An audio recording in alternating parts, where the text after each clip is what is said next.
Hello there guys, in this video I will show you how to send snaps from camera roll as a normal snap. It is so simple and so quick.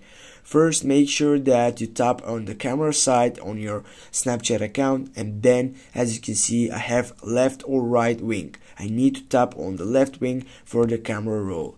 Here I have 4 options. I need to choose the third one that says camera roll. Go on it, and then you should choose a photo that needs to be included in this snap. For example, we'll use this one. Now as you can see on my right side I have an option to send this snap.